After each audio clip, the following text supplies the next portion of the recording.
Latch the windows, lock the doors, and put the kids to bed. It's time for another episode of Tales from the Garage! Okay guys, here I am back before I forget where I left off with Terry Riley Part 3. I think Part 4 might be the last part. I guess, like I mentioned before, I only have what I would consider an overview of the types of works he's done and not a definitive discography. Anyway. I was attempting to do these parts in some kind of sensible order, but it didn't work out for various reasons. I could have done a timeline thing, but I thought I would kind of divide up solo albums with collaboration albums, and then things that Terry doesn't necessarily play on, but that he composed for other groups. So things kind of got skewed out of order. And I'm actually, I think in the previous videos, I kind of showed all the actual vinyl that I have, which was focused mainly on his, on Terry Riley's, pretty much his solo performances, where he plays all the instruments. And I didn't quite get finished with those. I didn't want the videos to go on for more than 16 hours, so I kind of cut it off before I was done with the solo releases. So here I am starting with one, probably his best known solo release apart from In C, but In C was something for an ensemble and not a solo performance by Riley. So I think this is 68 or 69 this was recorded in, and came after In C. And this, A Rainbow and Curved Air, which is the one that, this would be the one album that a lot of people who only have one album by Terry Riley might have this one. It's entirely Terry. It's one of his best things. It's like two 20-minute pieces, essentially. One for each what was vinyl side, and just Terry on organ, and then also more of a Rainbow and Curved Air was mainly the organ piece, and the second piece is Poppy, No Good, and the Phantom Band, which was primarily a lot more saxophone led. Terry playing the saxophone, and of course organ as well. This isn't in the Just Intonation, which came later, so it's easier on the ears. This is probably, along with the soundtrack I showed, which was actually my favorite Terry Riley thing, the soundtrack called Lifespan. The original title was in French, and that CD finally got reissued on CD. From that album in 2007, along with another soundtrack from also another 1970s soundtrack from a movie called Happy Endings. So that 2007 reissue was really probably the easiest, along with this thing, to get into Terry Riley. It's Terry Riley playing, primarily organ and soprano saxophones, that kind of thing, and pretty easy stuff to get into if you're going to get into him at all. So that reissue that I showed earlier, the soundtracks, which is still out there and in print, and this one are probably the best places to start and highly recommended. Now, I mentioned in recent years, there's a label. I can't figure out whether Terry owned it or who it was. I don't think it's around anymore, though I think the records are still in print, or the CDs anyway. For a few years, there was this label called Organ of Corti Records, C-O-R-T-I. And they did what they called the Terry Riley Archive series. And it was primarily, but not exclusively, things that hadn't been released before. Very early recordings of Terry's, mostly from the 1960s. Mostly they were fairly professionally recorded live performances. But as being a live performance, and especially from the 1960s, they are a bit more raw, not fiddled with so much in the studio after the fact, and probably mostly for collectors. So there was this one simply called Poppy No Good and the Phantom Band All Night Flight Volume 1.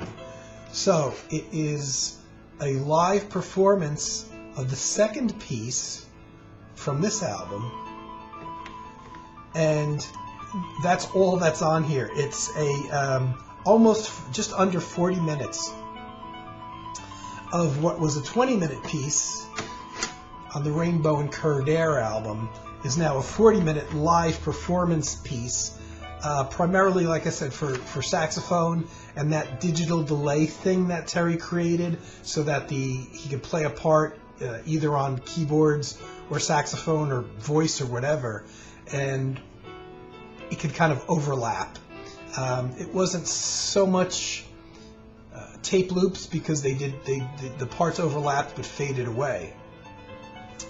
But it's interesting if you like the Poppy No Good piece. It's much more saxophone-led piece than keyboards. In fact, most of the organ in it is basically almost like a bass function, like the bass notes on the organ, the lower end of the organ, are being played kind of as a bottom support to all the saxophone lines that are going on. To be honest, it's a bit much for 40 minutes of this one piece that was initially, just a 20-minute piece on the studio album, and obviously the studio album has better sound. And this particular recording is from Buffalo, New York, in March 22, 1968. And the concert was called All Night Flight and was probably one of Terry's very famous, at the times, all-night concerts where he would play for hours and hours and hours overnight, throughout the whole night. And it was essentially expected that people would sit in the audience and fall asleep, kind of thing. They occasionally do these now. Not Terry, but sometimes there's I think that the music series that's in the Philadelphia area that Chuck Van Zyl runs maybe occasionally does one of those in their regular program, annual program. So moving on with yet another archive release from the Organ of Corti label. This was Organ of Corti number 2, whereas the previous one I showed was number 4. And it's called Reed Streams and In C. Now, this one is slightly different than the other Organ of Corti releases, in that, I don't know, these all came out in the, I want to say the 2000s or the late 90s, probably more like the 2000s. They're not that old. And this one is slightly different, though it is, again, all older pieces, ranging from about 1966 to 1970. I'll read a little bit of the liner notes on this one. Reed Streams was actually Riley's debut record. So apparently sometime in 1966 or 67, this album came out, and probably went out of print really fast, or was on a tiny label. So this one is not just a live performance thing, but the actually a reissue of a very early solo Terry Riley thing where he's actually playing the parts. An album called Reed Streams. And again, it says it's a good example of Riley's early music, early trance music. They labeled it as. Boy, these black CD booklets, man, they get your fingerprints on them really quickly. The FBI could have these fingerprints. So it was called an example of early trance music for keyboard and solo soprano saxophone. So that is Reed Streams, which was his very early solo album where Riley's playing the parts. And so there's another piece on here called Dorian Reeds, which again apparently is a very early piece for mainly soprano saxophone. Again, a little crude on the recording side. And it says that these recordings were actually unavailable since 1966, prior to them getting reissued on the CD. So I guess it probably came out on a really tiny label, and they did an initial run, and that was it. Again, another example of early Terry Riley, solo Terry Riley for the most part, but a little bit on the crudely recorded side, especially when you've got things that were recorded later, which are a bit more tweaked in the studio or a little bit more sound quality to them. So this has those two pieces, Reed Streams and Dorian Reeds, an untitled organ piece. Again, a very early piece. And there is a recording from 1970 that's kind of, tagged on here in addition. This one is instead of just being a straight live recording, there's that first album of his, another untitled organ piece, which again is an early piece that is not bad, but it's not one of the things I'd send somebody running to that hadn't heard Riley. And there's also a performance of In C on here. This is not the original recording of it, from 1970. And listening again to this recently, I hate to say this, it strikes me as being the most god-awful performance you would probably ever hear of In C. And looking at the notes, I guess the intent, I don't think Riley actually had anything to do with this. If you know the history of In C, it's a piece made for various performers, and the range of performers, I forget what the number was like. It could be for anywhere from 18, I think it starts at, up to 55 performers. So the number of musicians involved is flexible, and each musician is given a certain number of parts or phrases to play, and they can repeat the phrase as frequently or infrequently as they desire, where they desire, pause where they desire, and then before going on to the next little section that they have to play, which again can be repeated once or 100 times or paused or whatever. So all the players overlap in different ways. It's quite interesting, and so no two performances of In C are going to be anywhere near the same, even by the same ensemble. The problem with the 1970 performance is, and I'm not really looking so much at the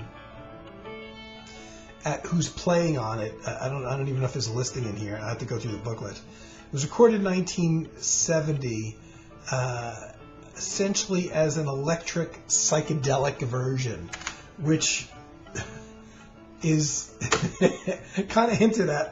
This might not be good. I don't know how many performers are. There's a whole bunch. There's probably at least 18, or whatever that minimal number is. But unfortunately, all the music is lost because there's a very loud bass player and drummer, electric bass, that is basically playing a very simplistic pretty much 4/4, and the bass is like dun dun dun dun dun dun dun dun dun dun dun dun for the whole piece. So it's like a rock band version of it, but the bass and drums are, well, they root it too much. This is not a piece that should be rooted in rhythm as much as patterns. All the patterns have a rhythm, but the patterns kind of go in and out of sync, and you can tune into different parts of the patterns and focus on different instruments, which is the beauty of something like NC. It's not meant to have a rock band rhythm section playing around, and the rock band rhythm section is 10 times louder. At times, the bass and drums just drown out the rest of the instruments going on. You can't barely hear what the other instruments are doing. You certainly can't hear the different interweaving and overlapping of these phrases. And so I listened to this again recently, and the only thing that struck me was, how this has got to be the worst ever performance of NC. And I don't recall it. The strange thing is I don't recall when I played it earlier it hitting me like that.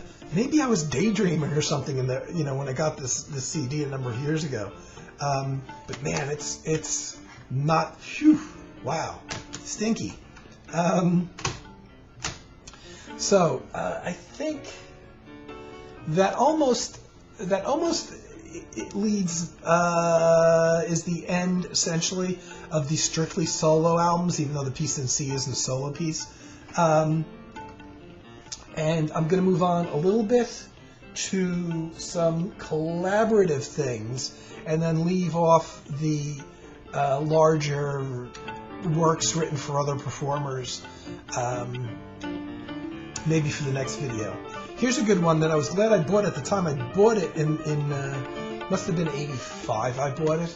I remember very early in the CD era, and I believe this was a soundtrack to a movie. It was recorded in November 1984, a studio record of, and it's, I don't know if you want to call it a collaboration, because Terry did write all the music on it, but it's a duo album with Terry Riley playing the Prophet 5 synthesizer, piano, and vocals, and Krishna Bhatt, B-H-A-T-T, on sitar and tabla. So it's a two-man improvisation thing. It's called No Man's Land. This is the original version of it. And because it was on this label that I think is long gone, a small label called Planisphère.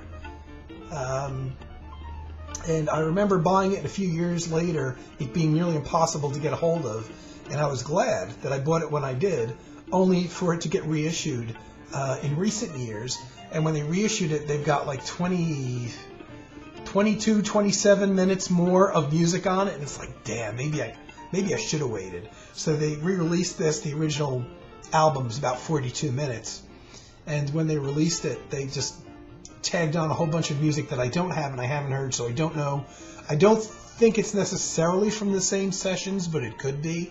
And I don't know the additional music on the new version, whether it includes Krishna Bhatt or whether it is just Terry Riley. That information isn't, not available to me. But I think the material. I'm not even sure if the material was recorded at the same time, probably. But I like this. I like duo albums anyway. Studio recording. This is another one that I would recommend. It's not it's not one of the difficult things. It's not one of the things in just intonation. For the most part, I don't know. There might be a track or two where I start to hear a little bit of just intonation creeping in, but it could be just the way Terry's doing the scales for those pieces. Supposedly, this is for I can't find the information on it now. I thought it was for some kind of soundtrack. I'm going to pull out the booklet and try. Yeah, it's some kind of, but I don't know that it's necessarily a movie as much as it could be more of a documentary type of thing, or even a historical thing. But it's 42 minutes of goodness. You've got the sitar and tabla in there, no strain. Terry studied Indian music, and a lot of his own music, even when he's playing only instrumental parts himself, have a heavy influence of East Indian music anyway. So it's not surprising to hear him doing a recording, which is the one I've chosen to play in the background. I don't know how much you'd be able to hear it. It's not unusual to hear Terry doing a recording then with somebody, that's an East Indian musician. Nice album, a lot of piano and sitar, piano and tabla, some organ on this. But it's a nice album. There's shorter, bite-sized pieces in here. The longest piece is about 8.5 minutes, and there's pieces 3 minutes long or so. Nice album though. Highly recommended. Now that it's back in print, pretty easily available. There's another, I can't pronounce this guy's name, but there's another collaborator who's apparently an Italian bass player, upright bassist, who I believe is a composer himself. And I'm not sure, but I believe I had read that he was, for a time anyway, also a music teacher, possibly here in the United States. I don't know if it was Mills College, but it was one of the places where Terry has also been a teacher for some time. And I believe that's where they met. And so this upright bassist, whose name is Stefano, this is the hard part, Scodinibio or Scodinibo, recorded a couple things with him. And I thought that'd be an interesting combination. To hear Terry and an upright bassist as being the only two musicians. So Stefano and Terry's playing synthesizer and voice, no piano on this one, and Stefano is just playing the upright bass. This is a strange sounding recording, and this I didn't realize they were live recordings, but it makes sense now because I didn't hear a whole lot of overdubbing or studio things going on in here. In fact, you would think that the synthesizer of Riley would be obviously the lead instrument, but there's a lot of very quiet, very avant-garde sections where you hear Stefano basically bowing the bass. And the way it's recorded, I think intentionally so, even though these are all live recordings from 1998, 1999, and 2000. So this is basically 3 pieces on the longish side, a total of 54 minutes. But Stefano is more the lead instrument here, and the recording of it's a little weird at first. And I was thinking, I don't know if this is intentionally recorded this way, but I think it was. It very much sounds like Stefano is all the way in the back of a very reverberant hallway bowing the bass. Because instead of having that close-up sound, where you're very aware that this is a bowed bass, it sounds very distant, very much in a reverberating hallway, and almost electronic in a way until you really hone in on it. If you're paying close attention, you realize it is a bass, because the bass is not treated or processed with any electronics. And the weird thing is the bass is very much up front for long periods of time, and if the keyboards are there at all, they're very much in the background. And because Terry's using synthesizer here, and this is definitely from a period when he was doing recordings with that just intonation thing. I think this might be one of those just intonation things. This is I like this album, but it's difficult, and you have to be in the mood for it. And this is a rare one that's actually recorded for the German Wergo label. I love this label. The recordings here in the U.S. of Wergo have been getting harder and harder to find. The distribution isn't what it used to be, I think, in the U.S., and they're starting to get, when you find them, they're starting to get a little more costly than they used to be. I love this label. I hope they're not having any difficulties in terms of keeping afloat, because they make ECM Records look like a pop music label. I don't know of anything I've ever heard on Wergo that had any potential to even reach like a new age, like a 1980s new age label, where maybe some of the 1980s new age music may have skirted, like a George Winston or somebody like that, may have skirted along the area of being popular in a mass way. Maybe not in a million-selling rock or rap kind of way, but selling a lot of copies of an album. Wergo is pretty much all nothing but avant-garde music. I got to give this label major props for being able to stay in business as long as they have without going a more commercial route. I don't know how they do it. I hope their U.S. distribution gets a little bit better. But this is, I really enjoy this, but I do have to be in the mood for it, because there's times when I'll put on a Terry Riley playlist and this is in there, and I just throw it in there, and I'm not feeling it at that particular moment. Now, Stefano was much younger than Riley, and I didn't pull up his info here, but I read he actually passed away in recent years, which was surprising, because he's, I want to say, at least 20 years younger than Riley. So I don't know what happened. I believe he went back to Italy. He wasn't in the U.S. anymore at the point when he passed away. This one I think is one of those ones that are hard to get now in the U.S. And like I said, this is all live recordings. Terry did another one with Stefano called Lazy Afternoon Among the Crocodiles. And this one, though, is a studio recording from October 94 and January 95. Again, like the other album, it's got 3 pieces, but this is a studio recording. But it's pretty much the same setup. Stefano's playing just the upright bass, and Terry's sticking to just synthesizers. I think this one, being a studio recording, a little bit more clear, maybe slightly less avant-garde. This is pretty far out there. It's an unusual recording, though. There's only 3 pieces on here, and it's only about 27 minutes long.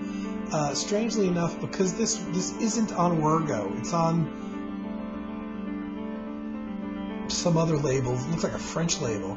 But I saw that I was surprised when I looked this up recently, because I bought this when it came out, to see that this one is still in print, but it's only 27 minutes, and you're basically paying for the pricing anyway, is essentially priced at a full CD. But in terms of the music, I think, maybe it's because it's a studio recording with slightly better sound. I listened to it recently, but kind of memory escapes me. I think there's a bit more Terry's keyboards on this one. So I tend to maybe go to this one first. But the title's one of those oddball titles, Lazy Afternoon Among the Crocodiles. So, I've gone on for almost a half hour.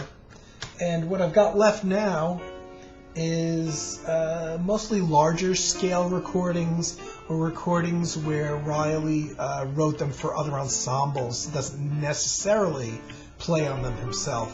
And I'll do that in the fourth part, which will be probably the last part for this. So I hope everybody's enjoying this Marathon Riley thing I'm doing. And remember what I said in the early video. It's Terry Riley's world. We're just living in it. And I'll see you all soon.